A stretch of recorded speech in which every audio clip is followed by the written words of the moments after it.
Hello अस्सलाम वालेकुम, कैसे हैं आप लोग। मुझे पता है मैं फिर से गायब हो गई थी। अरे मैं क्या दिखाऊं तुम्हें, हम ऑर्डिनरी से लोग हैं। हमारी ज़िंदगी में इतना कुछ मसालेदार नहीं होता कि मैं उसे शूट करूं, तुम्हें दिखाऊं, तुम्हारा भी रमज़ानों में टाइम ख़राब करूं, अपना भी टाइम ख़राब करूं। खैर मुझे तुम लोग मुझे याद कर रहे होगा तो मैं इस मारे वापस आ गई।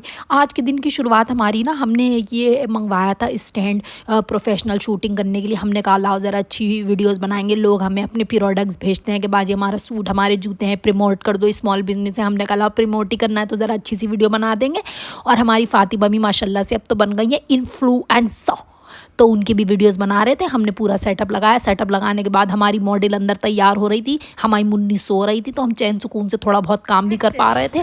फिर हमारी मॉडल तैयार हो के आई, हमने उनके लिए बैग का शूट करा। ये बैग तुम्हें ऊपर जाके दिखलाएंगे। हमारे लिए भी भेजे हैं दो, एक मेरा एक गुलफशा का। गुलफशा वाला भी मैं ही रख लूँगी, उसे कौन सा पता चल लिया है। बाकी इनका लिंक डिस्क्रिप्शन बॉक्स में डालूंगी, इन्हें सपोर्ट कर देना, स्मॉल बिजनेस हैंगे। उसके बाद दो इतने बड़े बड़े सारे पार्सल, मैं तो देख के भक्का बक्का रह गई। मैंने कहा ये उठाते उठाते भी तो मेरे पट्टे दुख गए। मैंने कहा क्या है इन पार्सलों में, चलो ऊपर चल के देखते हैं। मैं खुद तुम्हारे संग खोलूँगी। मैं कोई अलादीन का चिराग है मेरे अंदर फिट के मैं बिना गत्ते का डिब्बा खोले ही बता दूंगी कि उसके अंदर क्या है। ये गेट हमने अपनी मुन्नी के मारे में लगवाया है। और हमारे यहाँ हर वक्त तौलिए फैले रहते हैं, हर आदमी तो नहाने पे ताबाद आमादा है, क्या बतलाऊँ। खैर मैं छुरी लेके आई। अमेज़ॉन पे तो अब बड़े मज़े मज़े के आइटम आ रहे हैं पार्सल खोलने के लिए, मगर हम अब तक छुरी से ही काम चला रहे हैं। हमारी मुन्नी उल्टी पड़ी सो रही है। आहिस्ता आहिस्ता बोलो, शोर मत करो, उठ के खड़ी हो जाएगी, कोई काम नहीं करने देगी फिर। खैर मैंने अपना पार्सल खोला। मैंने कहा क्या है अल्लाह की मार, मैं भी तो खोल के देखूं। खैर मेरी समझ में नहीं आया। ओई जो मैंने खोल के देखा, आजकल तो इस कदर के आइटम आ रहे हैं पूछो मत।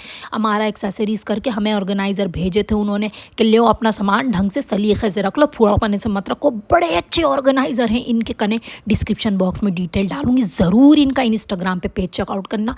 इतने में भी उसे सुकून नहीं आया और उसने मेरे मेकअप ब्रशेस के लिए और ब्यूटी ब्लेंडर्स के लिए भी वो भेजे डिब्बे। अरे मैंने कहा मैं तो खुद ऐसी दराजों में डाल देती हूँ, मैं कहाँ इन्हें ऑर्गेनाइज करती फिर रही हूँ। बोली बाजी मेरे कहने से एक बार मेरी प्यारी शब्बू बाजी टिराए तो करके देखो। मैंने कहा चलो टिराए करके देख लूँगी। जो मैंने खोले मेरी तो आंखें चकचौंध रह गई देख के।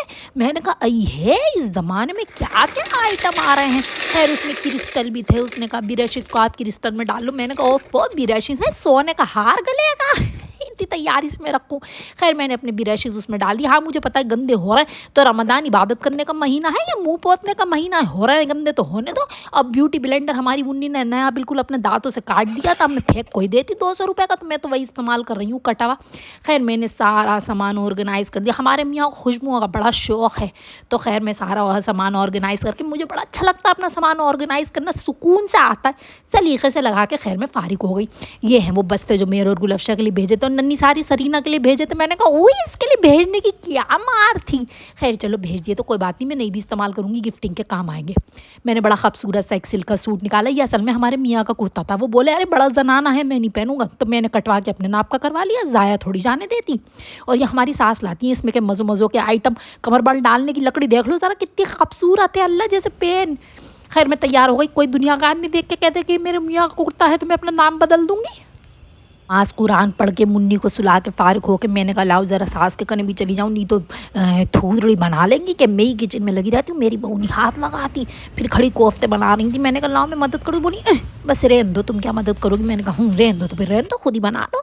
फिर मैं तो ये खूबसूरत सा जार आया था, मैंने कहा लाओ ये खूबसूरत सा जार हमारी सास खरीद के लाएंगे। चाइनीज़ में बहुत उनके सर थी कि ये लेके आओ ना अम्मा, इसमें पियेंगे रूह अफ़ज़ा और ईद पे बताशों का पानी रखेंगे। खैर वो ले आई, उनको तो मौका चाहिए टुक टुक करके शॉपिंग करने के लिए।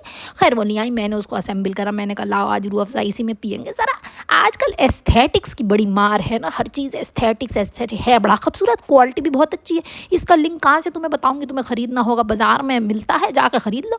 खैर मैंने भगोने में रूह अफ़ज़ा बनाया, तो भगोने का रूह अफ़ज़ा मैंने इसमें को घेर दिया। अच्छा लगता है ना, ज़रा मेहमान आते खूबसूरत लगता है। इन्हीं चीज़ों का ज़माना है बस। मेरी जेठानी इतना काम नहीं करती है जितना दिखाती है कि मैं बहुत काम करती हूँ मेरी सास के आगे नंबर बढ़ाने को। और ऐसा है अपना तो सब शूट करवा लेंगे, दिखा देंगे कि हम कितना काम करते हैं। पराठे खड़ी बना रही है और जब मैं करती हूँ तो मेरी कोई शूटिंग नहीं करता, मैं तो सबकी शूटिंग करती हूँ। तो हर आदमी ऐसा हो जाता है कि सारा काम तो ये करती है सास बहू और ये तो बड़ी वीडियो बनाती रहती है। कसम खुदा की ऐसा नहीं है। और फिर ये फ्रूट चाट बन रही थी, उसमें खजूर डाल दिया करो, बड़ा अच्छा लगता है। माई फातिमा ने बनाई थी दही फूल की, लेके आ गई पूरी धनिया वनिया से गार्निश करके। आई बड़ी नहीं तो खा के बताऊंगी कैसी। अभी तो रोज़ है ना। खैर हमने चॉकलेट शेक बनाया। मैं नहीं बनाती हूँ हिंदी चीज़ें, देसी चीज़ें, मैं तो अंग्रेज़ी आइटम बनाती हूँ। यहाँ ये खड़ी ब्रेड पकौड़े बना रही, मैंने कहा हट यहाँ से, मैं तो चॉकलेट का शेक बनाऊंगी, सबसे अलग, सब में अच्छा, सब में अलग। कि मिनी व्लॉग में इतना ही जल्दी मिलेंगे। अल्लाह हाफिज़, सबको रमज़ान मुबारक।